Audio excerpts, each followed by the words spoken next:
Welcome back to A Step in Time. We are concluding the four-part series tonight with the final words that came from Miss Matilda Ripple Dietrich when she wrote her Waynesboro and Civil War days. All through the years of the war, Captain John E. Walker kept making a good record for himself and the town. He was honored by the men of his own company, presenting him with a magnificent sword, sash, and belt. He came home a number of times, sometimes wounded and needing to heal, and sometimes to recruit more men into the service.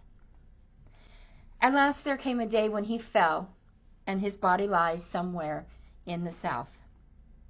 In Burns Hill Cemetery, there is an inscription that bears to Captain John E. Walker, Company A, 77th Regiment, Pennsylvania Volunteer Infantry. Fell at Atlanta, Georgia, August 5, 1863, in the 25th year of his life. Waynesboro Post of the Grand Army of the Republic bears his name, and so his memory is kept fresh in the town from which he went to serve. In 1861, W. H. Brotherton and George Walker, and L. B. Kurtz and Joshua Cumsey left home to carry supplies to the Union Army in Virginia.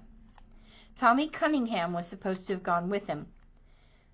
He overslept, and they went without him, for which afterwards he was very glad, as all four, instead of returning home when they intended to, were captured and sent to Libby Prison.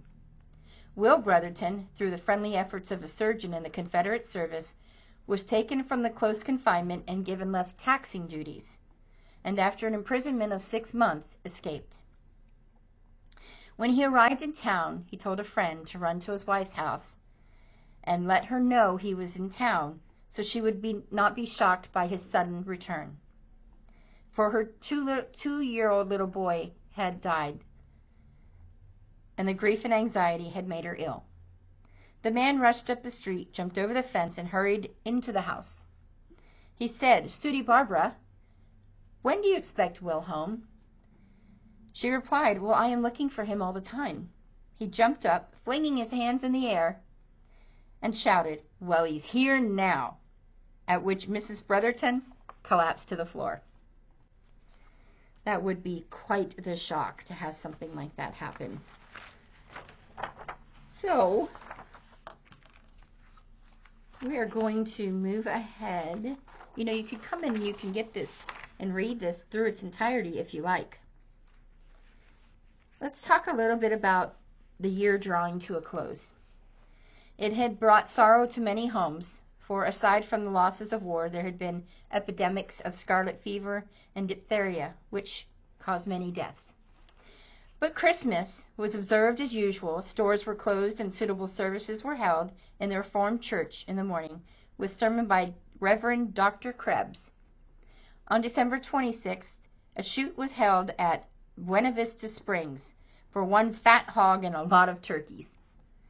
At New Year, the village record carrier was sent out with his annual address, and the editor asked that he be given liberal compensation for his services during the war. With the beginning of the new year, war was more and more occupying the thoughts of the people. The Emancipation Proclamation had been issued. Everyone was eager for news. The iron railroad bridge at Harper's Ferry was nearing completion. Squads of soldiers often passed through the town. There was a card of thanks published from a squad from Company B, 7th Maryland Volunteer, who had been for a while on duty near the town. It expressed thanks for the uniform kindness received from the ladies and gentlemen of Waynesboro since on duty there. That kindness has been expressed in every way that could be useful or gratifying to the soldier.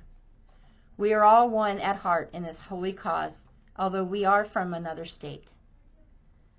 The conditions became more and more serious. President Lincoln set apart April 30th, 1863 as a day for fasting and prayer. In the morning services were held in the German Reformed Church.